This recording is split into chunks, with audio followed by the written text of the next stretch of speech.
जिस्म जूं जेके ज़रूरतूं आहिनि उहे बि फ़ानी आहिनि जिन खे अखि ॾिसे थी। इंसान साम्हूं ग़िज़ा ख़ुराक अन्न अनाज लटो कपिड़ो पाणी इहे जेके खाधे ख़ुराक जूं शयूं आहिनि दुनिया जूं रौनकूं आहिनि इन्हनि सभिनी शयुनि खे इंसान जी अखि ॾिसे थी। जीअं जिस्म ख़ुदि ॾिसण में अचे थो तीअं जिस्म जूं ज़रूरतूं फ़ानी मादी शयूं इहे बि सभु अखि ॾिसे थी, सभु ॾिसण में अचनि थियूं। लेकिन आहिनि जीअं जिस्म ख़ुदि फ़ानी आहे त तीअं उनजी ग़िज़ा ख़ुराक बि फ़ानी आहे। इन जिस्म जे अंदरि क़ीमती शइ रूह आहे जंहिंखे अखि नथी ॾिसे, लेकिन ईअं ई उन रूह जी जेका ग़िज़ा ऐं ख़ुराक आहे रूहानियत जी शइ उनखे बि अखि नथी ॾिसे। तव्हां असां मुस्लमान क़ुर शरीफ़ था पढ़ूं, इन क़ुर पाक खे उन काग़ज़ ऐं मस खे इंसान जी अखि त ॾिसे थी, लेकिन ख़ुदि उन क़ुर शरीफ़ अलाह जे कलाम रब जी सिफ़त खे इंसान जी अखि नथी ॾिसे। जीअं रब ख़ुदि ॾिसण में नथो अचे तीअं अलाह जी सिफ़त बि ॾिसण में नथी अचे। निमाज़ है दीन इस्लाम जो फरीज़ो आहे, लेकिन इन इंसान जो क़याम रुकू सुजूद इहे त ॾिसण में ईंदा, ख़ुदि निमाज़ जो अमल जेको आहे उहो ॾिसण में नथो अचे। तव्हां असां मुस्लमान हर नेक अमल खां बाद दुआ घुरंदा आहियूं। निमाज़ खां बाद क़ुर शरीफ़ खां पोइ इंसान हज उम्रे ते वेंदो आहे, नेक तालिबान जी ख़िदमत में ईंदो आहे, उनखे अर्ज़ु कंदो आहे त साईं दुआ मुंहिंजे लाइ फरमायो। पोइ जॾहिं दुआ घुरंदा आहियूं बज़ाहिर त हथड़ा ख़ाली हूंदा आहिनि। उन नेक अमल खां बाद इंसान रब जी बारगाह में अमल सालिह जो वसीलो अर्ज़ु करे वरी साॻाई ख़ाली हथड़ा पंहिंजे मुंहं ते घुमाईंदा आहियूं। बज़ाहिर त हथनि में का शइ कोन्हे, लेकिन इंसान मोमिन बानो इन तसव्वुर सां पंहिंजा हथड़ा चेहरे ते घुमाईंदो आहे त मां जेको रब जी बारगाह में नेक अमल पेश कयो, निमाज़ क़ुर ज़िक्र तस्बीह दुरूद शरीफ़, इन अमल जे वसीले अल्लाह जे रहमत रब जो नूर मुंहिंजे हथनि ते लहे थो, रब जी रहमत पए थी। हाणे मां इहे हथड़ा पंहिंजे मुंहं ते घुमायां त रब जी रहमत मुंहिंजे चेहरे ऐं मुंहिंजे मुंहं ते अचे। आहे बारीक शइ, लतीफ़ शइ। तंहिंजे करे इंसान हो त जीअं रूह हिकिड़ी लतीफ़ बारीक शइ आहे, उनजी अल्लाह सां ई ग़िज़ा बि रूहानियत जी रखी। इस्लाम जा अहकाम निमाज़ क़ुर ज़िक्र तस्बीह तिलावत इहे सभु उन रूह जूं ग़िज़ा, रूह जी ग़िज़ा आहे। लेकिन रूहानी ग़िज़ा उनखे क़ुवत ताक़त एतिरी आहे जो जिस्मानी ग़िज़ा खां वधीक आहे। जिस्मानी ग़िज़ा सां जिस्मानी लज़तुनि सां वधमद इंसान जी दुनिया जी थोरो अरसो ज़िंदगी सही रही सघे थी, लेकिन रूहानियत एॾी ताक़तवर एॾी कवी शइ आहे जो दुनिया में त उनखे रूहानियत रब जे उन रूहानी ताल्लुक़ जे करे अल्लाह जे हिफ़्ज़ो अमान में अची वियो। लेकिन इहो इंसान आलम बरज़ख में ऐं उन क़यामत में ऐं जन्नत में हमेशह रूहानी नेमतुनि सां आबाद आहे। रूहानियत एॾी वॾी शइ आहे। तंहिंजे करे मुस्लमानो अल्लाह सां ताल्लुक़ जेको ईमान ऐं क़ल्मे वारो आहे, इहो ताल्लुक़ दुनिया जे लज़तुनि खां वधीक आहे। हिकिड़ो इंसान दुनिया जे तव्हां असां घोटकी जे शहर में आया आहियूं, तव्हां असांजी हिन पिंडाल जे रौनकुनि खे ॾिसी इहो कहिड़ो कमाल थियो। लेकिन इन हीअ रौनकुनि मां जेका हिन बल्ब सेवर मां बत्ती रोशनाई निकिरे थी, तव्हां असांजी अखि उन रोशनाईअ खे नथी ॾिसे। जंहिं शइ ते रोशनाई पए थी उहा शइ ॾिसण में थी अचे। हिते धीरे इज्तिमा में वेठा आहियूं, तव्हां अवाम नास स्टेज वारनि खे ॾिसो था, हो तव्हांखे ॾिसनि था, लेकिन उन अखि मां जेका नज़र दीद थी निकिरे उहा त ॾिसण में कान थी अचे। जीअं मुस्लमान भाई रहो, अखि मां नज़र दीद निकिरे थी, हिन सेवर मां रोशनाई निकिरे थी। जंहिं शइ ते शुआउ रोशनाई पई त उहा शइ ॾिसण में आई, ख़ुदि उहो शुआउ रोशनाई ॾिसण में नथी अचे। एॾी लतीफ़ ऐं बारीक शइ आहे।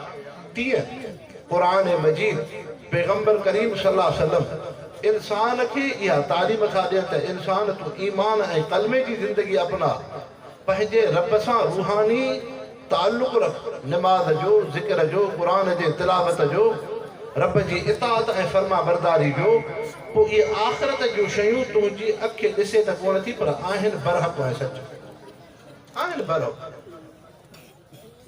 अल्लाह जी ज़ात बरहक़ आहे, अखि नथी ॾिसे। जन्नत बरहक़ आहे, अखि नथी ॾिसे। फ़रिश्ता बराबरि आहिनि, अखि नथी ॾिसे। अल्लाह जा रसूल पैगंबर आहिनि, अखि नथी ॾिसे। घणियूं शयूं आहिनि दुनिया जे अंदरि, तव्हां असां इंसान बि ईअं आहियूं, घणियूं दुनिया जूं शयूं आहिनि, अखि नथी ॾिसे।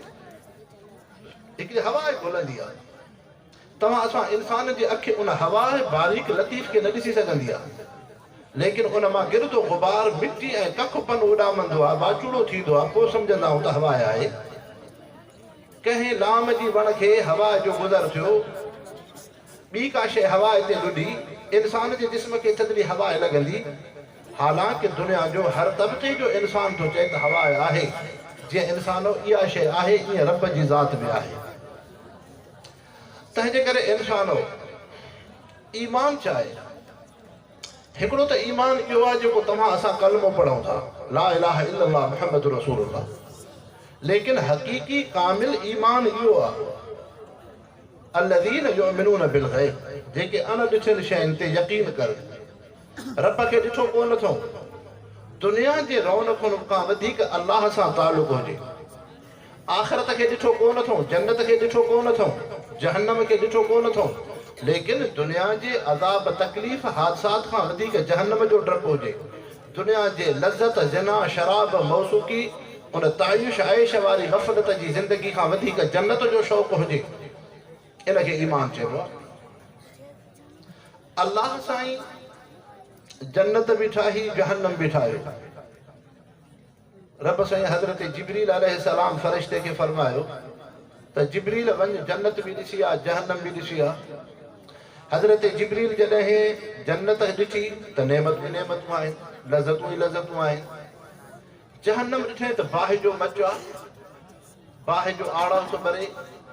रब साईं खे अर्ज़ु कई त ऐं रब अहकमुल हाकिमीन, जहन्नम में को बि इंसान न वेंदो, सभु इंसान जन्नत में वेंदा।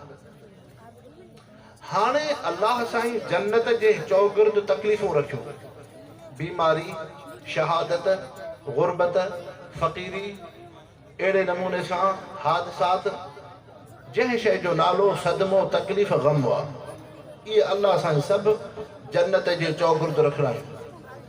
जहन्नम जे चौगिर्द रब अहकमुल हाकिमीन लज़तूं रखरायूं, शराब, ज़िना, मौसूकी, अहिड़े नमूने सां दुनिया जो ताइफ़, सोन, चांदी, पैसो, दिरहम, दीनार, जंहिं शइ खे अखि ॾिसे थी, मादी शयूं, इहे अल्लाह साईं जहन्नम जे चौगिर्द रखरायूं। हाणे रब साईं जिब्रील खे फरमायो वञ, जन्नत बि ॾिसी आहे, जहन्नम बि ॾिसी आहे। हज़रत जिब्रील जॾहिं ॾिसी आयो, रब खे चए त अल्लाह साईं इंसान जहन्नम में वेंदा, जन्नत में थोरा वेंदा। रब साईं फरमायो इहो छो?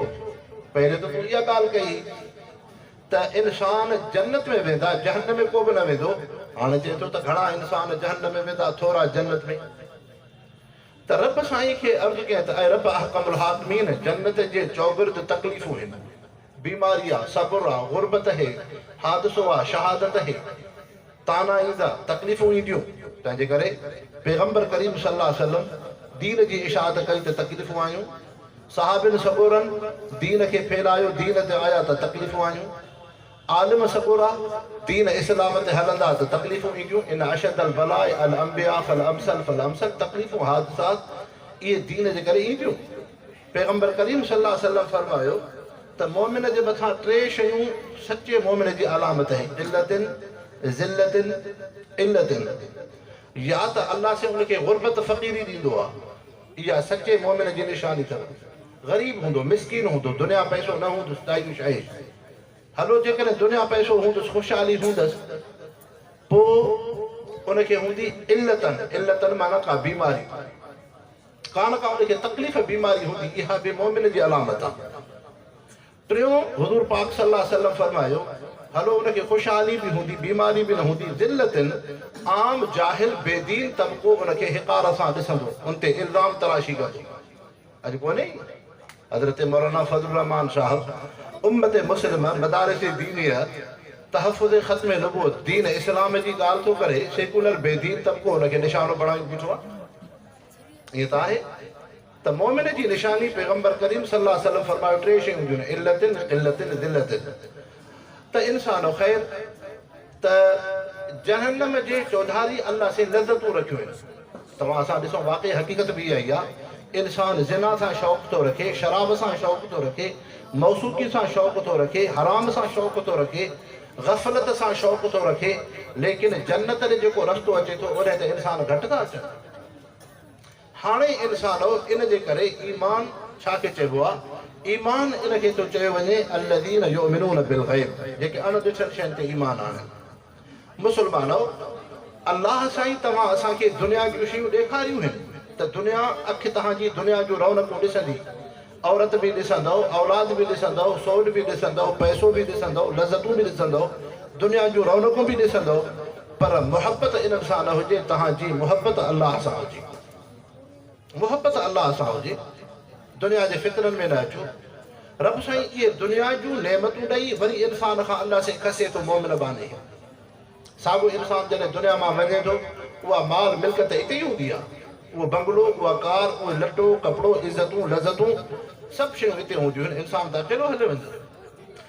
तंहिंजे करे इन ईमान इन खे थो चयो वञे त पहिरियां अल्लाह साईं इंसान खे दुनिया जूं शयूं ॾेखारे थो, वरी रब उन खां उहे शयूं खसे थो। जॾहिं इंसान मोमिन बानो उन ते मज़बूत थो बीहे, तॾहिं अल्लाह से उनखे जन्नत जी बादशाही थो ॾे। उनखे हिकिड़ी मिसाल सां सम्झो। पुराणे वक़्त में जेके इंसान बादशाह थींदा हुआ त बादशाह खां इम्तिहान वठंदा हुआ। इम्तिहान कहिड़ो वठंदा हुआ? उनखे घोड़े जी शहसवारी सेखारींदा। पोइ जेको इंसान घोड़े जी शहसवारी सिखंदो आहे त घोड़े सां 3 शयूं हूंदियूं आहिनि, लगाम बि हूंदो आहे ऐं ज़ैन बि हूंदो आहे जंहिं ते इंसान वेहंदो आहे, रिकेब बि हूंदो आहे जंहिंमें पेर रखिबो आहे। पोइ जॾहिं इहो इंसान घोड़े जी शहसवारी सिखी वेंदो हो, इन खां 3 शयूं खसे छॾियसि, लगाम बि खसनिसि, ज़ैन बि खसनिसि, रिकेब बि खसनिसि। चवनि हाणे इहो तूं घोड़े ते वेठो हुज, तेज़ घोड़ो डुके, तूं हेठि न किर। चवंदा हुआ सुठो शहसवार आहे, घोड़े सुवार आहे। पोइ उन खां 2 ॾुखिया इम्तिहान वठंदा हुआ। हिकिड़ो अॻियां को वाह हुजे, को वाटर हुजे, हिन खे चवनि त घोड़ो तेज़ डुकाईंदो अचु, लेकिन इहो घोड़ो डुकंदे तेज़ डुकंदे डुकंदे इन वाटर वाह खां बुल ॾेई हलियो वञे, न तूं किरे न घोड़ो किरे। ॿियो हिन खां ॾुखियो इम्तिहान इहो वठंदा हुआ, जेतिरो इंसान जो जेको घोड़े ते हुजे उनजे वधीक उनजी ॾाढो हिकिड़ी भित ठाहींदा 7-8 फुटनि जी। पोइ भित ठाहे करे हिन खे चवंदा त घोड़ो तेज़ डुकंदो अचे, भित जे मथां बुल ॾेई हलियो वञे, न घोड़ो किरे न तूं किरे। पोइ उन खां बाद इन इंसान खे बादशाही ॾींदा। हाणे इंसानो, शहनशाह बादशाह रब अहकमुल हाकिमीन तव्हां असांखे दुनिया में मोकिलियो आहे, दुनिया जी ज़िंदगी ॾिनई। हिते तव्हां असांखे ज़ैन बि मिलियो आहे, रिकेब बि आहे, लगाम बि आहे। अल्लाह साईं दुनिया बि ॾिनी, पैसो बि ॾिनई, सिहत बि ॾिनई, दुनिया जूं सभु शयूं ॾिसे थियो अखि, मादी शयूं ॾिसे थी, लटो कपिड़ो बि ॾिठोसीं, होटल रेस्टोरेंट बि ॾिठासीं, दुनिया जा महल माड़ियूं बि ॾिठियूंसीं। लेकिन जीअं उहो शहसवार जेको दुनिया जी जंहिंखे बादशाही मिले पई, उनखे जॾहिं शहसवारी सेखारिजे पई त उनखे पहिरियां लगाम, ज़ैन, रिकेब उनखे ॾेई करे जॾहिं शहसवारी सिखी पियो वञे, सभु शयूं उन खां ॿाहिरि पियो वठिजनि, उन इंसान खे न पियूं ॾिजनि। तीअं रब अहकमुल हाकिमीन तव्हां असांखे दुनिया जूं शयूं ॾेखारे थो। इंसानो, अलिफ लाम मीम ज़ालिकल किताब ला रैब फ़ीहि हुदल लिल मुत्तक़ीन अल्लज़ीन युमिनून बिल ग़ैब। हे किताब, हिन मां उन्हनि इंसाननि खे हिदायत मिलंदी जंहिं खे अल्लाह जो ख़ौफ़ हुजे, जंहिंजी पहिरीं निशानी इहा आहे अल्लज़ीन युमिनून बिल ग़ैब, जेके दुनिया सां शौक़ु न रखनि, जंहिंखे अखि ॾिसे थी आख़िरत जे शयुनि सां शौक़ु रखनि, जन्नत सां शौक़ु हुजे, जहन्नम जो डपु हुजे, क़यामत जो ख़ौफ़ हुजे, आख़िरत जो फ़िक्र हुजे, मौत जी तयारी हुजे, रब सां ताल्लुक़ हुजे, रब सां मुहबत हुजे, मुहम्मद मुस्तफ़ा सां मुहबत हुजे, क़ुरान शरीफ़ सां मुहबत हुजे, सहाबनि सां मुहबत हुजे, अहल बैत सां मुहबत हुजे, आलमनि दीनदारनि सां मुहबत हुजे, अमलनि सालिहनि जो इंसान खे फ़िक्र हुजे। जीअं उन इहे शहसवार खे उन खां 3 शयूं इंसान जीअं दुनिया जा लगाम, रिकेब, ज़ैन उन खां वापसि पिया वठनि, तीअं रब बि मोमिन मुस्लमान खे दुनिया में दुनिया जूं शयूं ॾेखारेसि थो, चए थो ऐं इंसान इन्हनि सां मुहबत न रख कुल मताउ दुनिया क़लील दुनिया त हक़ीर शइ थी वमल हयात दुनिया इल्ला लइब व लहव दुनिया त रांदि तमाशे जी ज़िंदगी थी ज़ुय्यिन लिन्नासि हुब्बु शहवात मिनन निसाए वल बनीन वल क़नातीर अल मुक़ंतरा मिन अज़्ज़हब वल फिज़्ज़ा वल खैल अल मुसव्वमा वल अनआम वल हर्स ज़ालिका मताउल हयात दुनिया वल्लाहु इंदहु हुस्नुल माब। अल्लाह से फरमाए थो इंसान दुनिया जो सामान थी दुनिया जो रौनकूं अल्लाह से तुंहिंजे लाइ आख़िरत जन्नत जेका सिंगारी आहे ईमान जी नेमत इन खां वधीक थी। हाणे जीअं उहो इंसान उन जा ॾाढो वाह हुयो वाटर हो उनखे चइजे पियो त घोड़ो हितां तेज़ डुकंदो वञे न तूं किरे न घोड़ो किरे।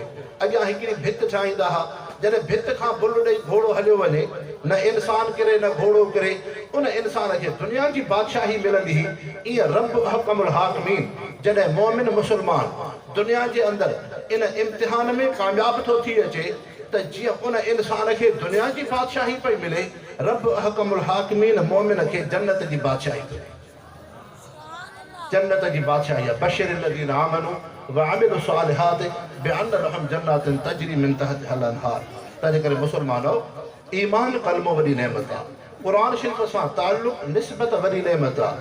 तंहिंजे करे क़ुरान पाक जी तालीम क़ुरान शरीफ़ सां वाबस्तगी क़ुरान पाक जे दीनी इदारनि जो हुजणु इहा उम्मत मुस्लिम जे लाइ बुनियादी ज़रूरी हैसियत रखे। तव्हां घोटकी जे शहर में रहो था इंसान हो तव्हांखे हॉस्पिटल भी ज़रूरी आहे तव्हांजे लाइ बिजली जो निज़ाम भी हुजणु ज़रूरी आहे तव्हांजे लाइ रोड रस्ता घिटियूं हुजण भी ज़रूरी आहिनि तव्हांजे लाइ रेलवे स्टेशन भी ज़रूरी आहे तव्हांजे लाइ बस स्टैंड भी ज़रूरी आहे तव्हांजे लाइ स्टेडियम भी हुजणु ज़रूरी आहे तव्हांजे लाइ थर्मल पावर भी ज़रूरी आहे तव्हांजे लाइ दुनिया जे जॾहिं बाज़ार में ईंदो तव्हांखे परफ्यूम जो दुकान भी ज़रूरी आहे कपड़े जो दुकान भी ज़रूरी आहे बूट जो दुकान भी ज़रूरी आहे मेडिकल स्टोर भी ज़रूरी आहे डॉक्टर भी ज़रूरी आहे। जीअं इंसानो इहे सभु शयूं ज़रूरी आहिनि जिथे मुसलमाननि जी सोसाइटी हूंदी जेके इंसान मोहम्मद मुस्तफ़ा ते कलमो पढ़ंदा ईमान इस्लाम ते हलंदा जेके अल्लाह सां ताल्लुक़ रखंदा मोहम्मद मुस्तफ़ा सां मुहबत रखंदा ख़त्मे नबूवत जो अक़ीदो रखंदा जिन खे आख़िरत दीन सां ताल्लुक़ हूंदो उन्हनि जे लाइ उन ईमान ऐं कलमे जो माहौल भी ज़रूरी आहे।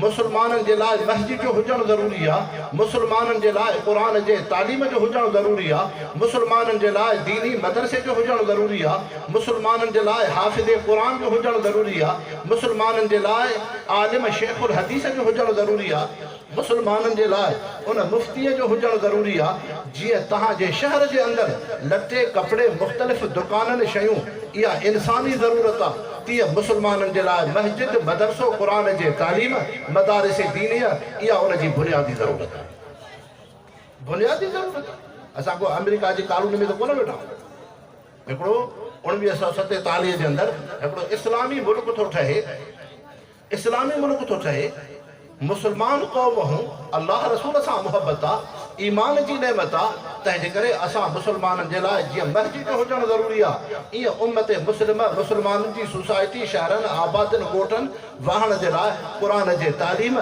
दीनी इदारे मदरसे आलिम हुजण जी बि ज़रूरत आहे। इन जे करे अल्लाह साईं हिन क़ुरान पाक जे हिफ़ाज़त जो अंदाज़ रब साईं ग़ैबी अंदाज़ सां रखियो आहे दुनिया जे असबाबनि खां ॿाहिरि रखियो आहे ग़रीबनि खां अल्लाह साईं क़ुरान पाक जे तालीम उन जे हिफ़्ज़ इशाअत जो अल्लाह साईं कमु वरितो इन्ना नहनु नज़्ज़लना ज़िक्र व इन्ना लहू लहाफ़िज़ून। रब तो फरमाए क़ुरान खे नाज़िल भी असां कयोसीं इन जे हिफ़ाज़त जो ज़िम्मो भी असांजे मथां आहे। इंसानो अॼु भी दुनिया जो कुफ़्र यहूदियत जी शक्ल में अमेरिका जी शक्ल में बेदीन लिबरल सेकुलर तबको उन क़ुरान जे तालीम मदारिस दीनीअ जे ख़िलाफ़ आहे लेकिन मुसलमानो ही उहो मोहम्मद मुस्तफ़ा जो सचो दीन आहे हे उहो रब जो आख़िरी दीन आहे हे उहो आसमानी किताब आहे क़ुरान शरीफ़ जंहिं जे हिफ़ाज़त जो ज़िम्मो रब हकमुल हाकिमीन पाण खयो आहे। जॾहिं ख़िलाफ़त उस्मानिया जो ज़वाल थो थिए बरतानिया जी हुकूमत अंग्रेज़ थी थिए थी अंग्रेज़ दुनिया जे अंदरि इस्लाम जे ॿिनि मर्कज़नि खे निशानो बणायो। अरब दुनिया ते बगदाद इल्म ऐं क़ुरान जो मर्कज़ हो। उन फुरात ऐं दजले जे अंदरि क़ुरान पाक जा नुस्ख़ा उन्हनि खे शहीद कयो वियो, उलमा खे शहीद कयो वियो। तव्हां असांजे एशिया जे ख़िते जे अंदरि हिंद सिंध जो इलाइक़ो हज़रत इमाम शाह वलीउल्लाह रहमतुल्लाह अलैह जंहिं दौर में आहे, दिल्लीअ जे शहर में 1000 दीनी मदरसा आहिनि। उलमा खे शहीद थो कयो वञे, मदारिस खे ख़त्म थो कयो वञे, क़ुरान पाक खे नुस्ख़नि खे शहीद कयो वियो। नऊज़ बिल्लाह मिन्हा खूह में क़ुरान पाक जा नुस्ख़ा उछलाए विया, वाहन जे अंदरि उछलायो वियो त मुस्लमाननि जे अंदरि बुनियादी शइ क़ुरान पाक आहे। जॾहिं क़ुरान हिननि जो महफ़ूज़ न हूंदो, हिननि मां अलाह जे किताब जॾहिं हलियो वेंदो त हिननि खे इस्लाम जी ख़बर कोन पवंदी। हे मोहम्मद मुस्तफ़ा जी सुन्नत सीरत दीन इस्लाम ते मज़बूत कोन थी सघंदा।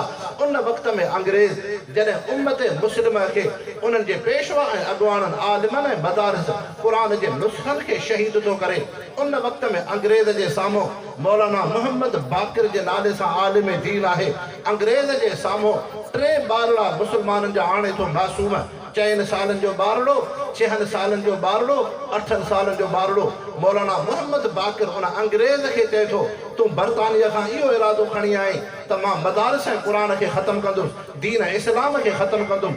तूं क़ुरान पाक जे ख़त्म करण जूं साज़िशूं कयूं, तूं क़ुरान पाक जे नुस्ख़नि खे शहीद कयो, तूं मदारिस खे मिसमार कयो, तूं उलमा खे शहीद कयो। लेकिन हाणे 3 मासूम ॿारड़ा आहिनि, इन्हनि जे हथ में क़ुरान शरीफ़ कोन्हे, इन्हनि जे सीने में 114 क़ुरान पाक जूं सूरतूं महफ़ूज़ आहिनि। जंहिं ॿारड़े खां इम्तिहान वठंदे वेंदे तोखे ॿारड़ो क़ुरान पाक जी आयत फर करे ॿुधाईंदो। अंग्रेज़ क़ुरान जो नुस्ख़ो हथ में थो रखे, 8 सालनि जे ॿारड़े खां उहो अंग्रेज़ इम्तिहान थो वठे। मासूम ॿारड़ो क़ुरान पाक जे हिफ़्ज़ क़ुरान में इम्तिहान में अंग्रेज़ जे साम्हूं बातिल जे आनो साम्हूं उहो ॿारड़ो इम्तिहान में जॾहिं कामयाबु थो थिए, हाणे अंग्रेज़ 6 सालनि जे ॿारड़े खां इम्तिहान थो वठे। क़ुरान पाक जो नुस्ख़ो अंग्रेज़ जे हथ में आहे, 6 सालनि जे ॿारड़े जे हथ में क़ुरान पाक कोन्हे। अंग्रेज़ क़ुरान पाक खोले करे उन मासूम ॿारड़े खां इम्तिहान थो वठे। 6 सालनि जो मासूम बचिड़ो मुस्लमाननि जो क़ुरान शरीफ़ फर उनखे ॿुधाए थो। हाणे अंग्रेज़ 4 सालनि जे ॿारड़े खां इम्तिहान थो वठे, क़ुरान पाक जो नुस्ख़ो अंग्रेज़ जे हथ में आहे। 4 सालनि जो मासूम मुस्लमाननि जो बचिड़ो आहे। जॾहिं अंग्रेज़ इम्तिहान थो वठे, इम्तिहान में 4 सालनि जो ॿारड़ो कामयाबु थो अचे। अंग्रेज़ पंहिंजे पेशानीअ ते हथड़ो हणी करे चए थो, मौलवी मोहम्मद बाक़िर, असां बरतानिया खां इहो इरादो खणी आयासीं त हिते दीन ऐं इस्लाम मोहम्मद मुस्तफ़ा जे उन हीअ क़ुरान शरीफ़ निज़ाम मुस्तफ़ा खे ख़त्म कबो। तंहिंजे करे बुनियादी तरह सां असां क़ुरान पाक खे निशानो बणायोसीं। पर मौलवी बाक़िर, तूं 3 अहिड़ा ॿारड़ा आंदा आहिनि, अॼु अंग्रेज़ तुंहिंजे साम्हूं इहो इक़रार थो करे त क़ुरान सां मुक़ाबिलो दुनिया जी कुवत नथी करे सघे।